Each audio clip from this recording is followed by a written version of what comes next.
Good morning dear students. ચાલો આજે આપણે અંગ્રેજીનો ખૂબ જ મહત્વનો ટોપિક વોઇસ વિશે વાતો કરવાની છે અને મારે તમને આજે વોઇસ વિશે બરાબર સમજણ આપવી. તો બધા બરાબર અહીં ધ્યાન આપજો. વોઇસ વિશે આપણે સમજીએ. વોઇસ તો વોઇસના બે પ્રકાર પડે છે. એક છે એક્ટિવ વોઇસ અને બીજું છે પેસિવ વોઇસ. એક્ટિવ વોઇસમાં કર્તા મુખ્ય હોય, ઇંગ્લિશમાં આપણે જેને સબ્જેક્ટ કહીએ છીએ. પેસિવ વોઇસમાં કર્મ મુખ્ય હોય, જેને આપણે પેસિવ વોઇસ કહીએ છીએ. ગુજરાતીમાં એને કર્મ કહીએ.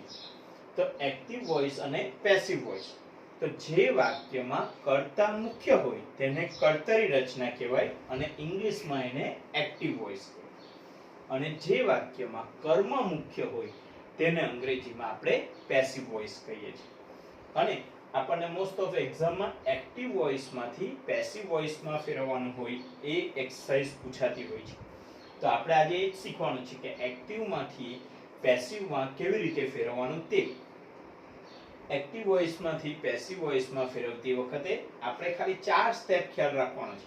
જો તમને આ 4 સ્ટેપ આવડી જશે તો તમે સરળતાથી એક્ટિવ વોઇસમાંથી પેસિવ વોઇસમાં ફેરવી શકશો. તો સ્ટેપ 1 છે, અહીં એક વાક્ય છે સિમ્પલ, આઈ પ્લે ક્રિકેટ. આ વાક્ય એક્ટિવ વોઇસનું છે. કેમ? કારણ કે અહીંયા સબ્જેક્ટ મહત્વનો છે આઈ, એટલે. તો એને આપણે જ્યારે પેસિવમાં ફેરવીએ તો આપણે 4 સ્ટેપ ખ્યાલ રાખવાના તે જોઈ લઈએ. સ્ટેપ 1 છે કર્તા, ક્રિયાપદ અને કર્મ ઓળખ. સ્ટેપ 1 કયું છે? કર્તા, ક્રિયાપદ અને કર્મ ઓળખ. તો જે વાક્યની શરૂઆતમાં હોય એને આપણે કર્તા કહીએ, અથવા તો આઈ, વી, યુ, હી, સી, ધે કે નામ હોય તેને કર્તા કહેવાય. અથવા ક્રિયાપદને કોણ પ્રશ્ન પૂછવાથી જે જવાબ મળે એને આપણે કર્તા કહીએ. આ રીતે કર્તા ઓળખવાની 3 રીત છે. બરાબર છે? તો આ એક કર્તા છે. પછી બીજું ઓળખવાનું છે ક્રિયાપદ. તો ક્રિયાપદ એટલે શું? ક્રિયા દર્શાવતું જે પદ હોય એને આપણે ક્રિયાપદ કહીએ. તો અહીંયા પ્લે કે પ્લેડ હોય એને આપણે ક્રિયાપદ કહેવાય. એનું સ્થાન કર્તા પછીનું હોય. ત્યાર પછી છે કર્મ.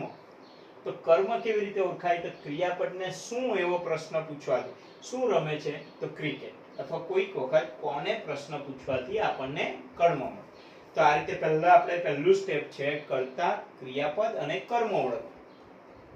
ત્યાર પછી સેકન્ડ સ્ટેપ છે કર્મને કર્તાના સ્થાને મૂકવાનો. એટલે સીધું ક્રિકેટ છે તો હવે આપણે વાક્યની શરૂઆત ક્રિકેટ થી કરી દેવાનું. પેસિવ વોઇસમાં શું થશે?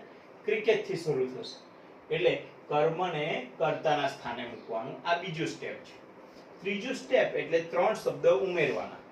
ટુ બી નું રૂપ, ભૂતકૃદન અને બાય. જ્યાં સુધી આ 3 નહીં મૂકો ત્યાં સુધી તમારું એક્ટિવ વોઇસમાંથી પેસિવ વોઇસમાં ફેરવાય નહીં. તો એ 3 શબ્દ કયા કયા છે? ટુ બી નું રૂપ, ભૂતકૃદન અને બાય. તો ટુ બી ના રૂપો કયા આવી શકે? તો 5 યાદ રાખવાના છે. એમ ઇઝ, વોઝ વેર, બી બીન ને બી. વર્તમાન કાળ હોય તો એમ ઇઝ કે આર આવે. ભૂતકાળ હોય તો વોઝ કે વેર આવે. મોડલ ઓક્ઝિલરીઝ હોય તો બી આવે. હેવ ના રૂપો હોય હેઝ, હેવ કે હેડ તો બીન આવે. અને આઈએનજી વાળું વાક્ય હોય તો બીઇંગ આવશે. આ રીતે આપણે ટુ બી ના રૂપો મૂકી શકીએ. હવે આ એક સેન્ટેન્સ છે, આઈ પ્લેડ ક્રિકેટ.